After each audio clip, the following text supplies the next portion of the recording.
आज हम एक ऐसी शख्सियत से रूबरू करवाने जा रहे हैं जिन्होंने अपना पूरा जीवन कांग्रेस पार्टी के लिए समर्पित कर दिया।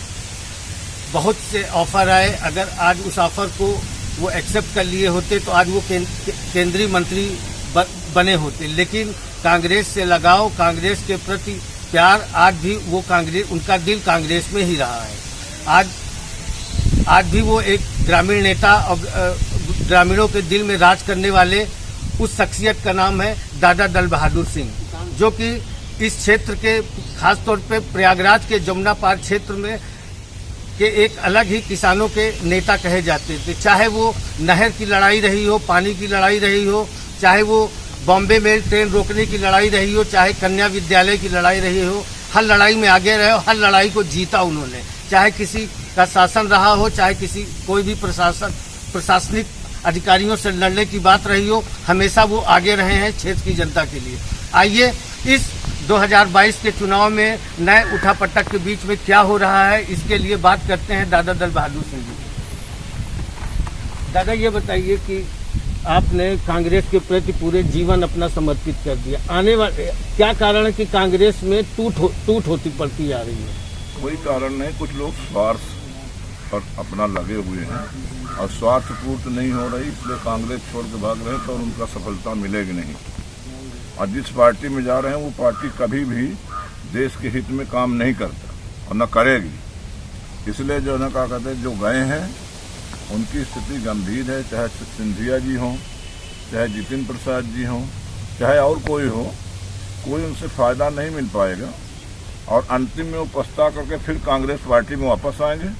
अब कांग्रेस ही ऐसा है जो देश का अस्तित्व बचा सकती है, बाकी कोई ऐसी पार्टी नहीं जो देश का अस्तित्व को बचा सकती। जैसे हम लोग बचपन से जानते आए हैं कि आप हमेशा क्षेत्र की जनता की लड़ाई लड़े, चाहे वो नहर की लड़ाई हो, पानी की लड़ाई हो। हम लोग बहुत छोटे थे, एक बार बॉम्बे मेल की घटना घटी, उसके रोकने के लिए भी आपने लड़ाई लड़ी, कन्या विद्यालय की लड़ाई लड़ी। लेकिन क्या कारण है कि इतनी लड़ाई के बाद भी जनता आपको वो सपोर्ट नहीं दे पाई? इसलिए जनता जो है भले और ईमानदार आदमी को चुनना नहीं चाहिए। जनता जो है क्या कहते हैं, खावा डावा में लगी है, उसको चाहिए जो है बढ़िया जो नस्ला चाहिए, बढ़िया गाड़ी चाहिए, बढ़िया वो चाहिए, काम ना चाहिए। केवल जो है क्या कहते हैं वो अपने कार्य के लिए कुछ नहीं कर सकती और जो है जनता इसीलिए असफल है। बारह का क्षेत्र की या पूरे देश की जनता इसीलिए कहीं कहीं असफल हो जाती है। उसको लगता है कि ये आदमी हमारा काम करेगा, अंतिम में वो उसको धोखा देगा। जैसे इस समय कोरोना कहा जाए या सरकार की नाकामी कही जाए, केंद्र सरकार की, इस समय महंगाई बहुत ज़्यादा बढ़ती जा रही है। सरसों का तेल 200 रुपये पार कर गया, और भी खाद्य सामग्री, जिसमें केंद्रीय मंत्री का कल एक बयान आया कि कालाबाजारी रोकने के लिए ही तेल का दाम बढ़ा। इस पर आप क्या कहना चाहेंगे? इस पर हम ये कहना चाहेंगे कि सरकार अपनी असफलता को केवल जनता के ऊपर ढाल करके और अपना कार्य पूर्ण कर रही है और उसके पास कोई साधन नहीं है, समझे नहीं। महंगाई जो है इस समय, वो महंगाई सरकार की नीति के अनुसार है, क्योंकि सरकार जो है व्यापारियों का जो है अपना वो अस्तित्व मान करके उसी की सेवा करती है और उससे जो कुछ होता है अर्जित कर रही है। क्या कारण है कि देश की जीडीपी गिरती जा रही है, लेकिन जो बड़े व्यापारी हैं, जैसे नाम लिया जाए अडानी, अंबानी, ये बढ़ते जा रहे हैं? इसका क्या कारण है? इसका कारण कुछ नहीं है। सरकार जो है पूंजीपति की पार्टी है, अब पूंजीपतियों को ही कल्याण करना चाहते, गरीबों से उससे कोई लेना देना नहीं। केवल गरीब को भ्रम में डाल के अपना वोट सिद्ध करना चाहती, पर वो हो नहीं पाएगा। 2022 की कांग्रेस की क्या तैयारी होगी? कांग्रेस पूर्ण रूप से 2022 में अपना चुनाव लड़ना चाहती है। अब ये है कि जनता का विचार है कि किधर वो झुक जाए, वो जनता की स्थिति पर है।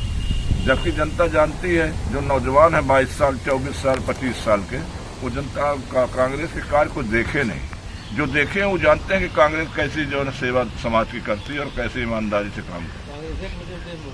अब कांग्रेस से वजह से ही देश बना। अगर इसी तरह बड़े नेता टूटते रहे और कांग्रेस के बीजेपी में या किसी अन्य पार्टी में जाते रहे, तो क्या कांग्रेस का आने वाला समय भविष्य अंधकार में नहीं होगा? नहीं, कांग्रेस का कभी भविष्य अंधकार में नहीं है। देखिए, इंदिरा गांधी जब हारी 77 में, और जो तो उसमें जो है दिनेश सिंह वगैरह तमाम बड़े बड़े नेता सब छोड़कर चले गए। और अंतिम में सब लौट करके फिर चले आए। वो सब आएंगे और सब जो हाथ जोड़ के गिड़गिड़ा करके कांग्रेस पार्टी में सम्मिलित होकर कांग्रेस की सरकार बनाएंगे। अब यहाँ की जनता को क्या संदेश देना चाहेंगे? यहाँ की जनता को संदेश हम देना चाहते हैं अपनी तरफ से कि जनता ईमानदारी से और अपने भविष्य के लिए कार्य करे और कांग्रेस को वोट देकर विजयी रखे। ये थे हमारे बीच इलाहाबाद के सबसे बुजुर्ग नेता कांग्रेस के दादा दल बहादुर सिंह, जो कि अपना पूरा जीवन कांग्रेस के लिए समर्पित कर दिया। भारत 24 के लिए प्रयागराज से नावेद खान।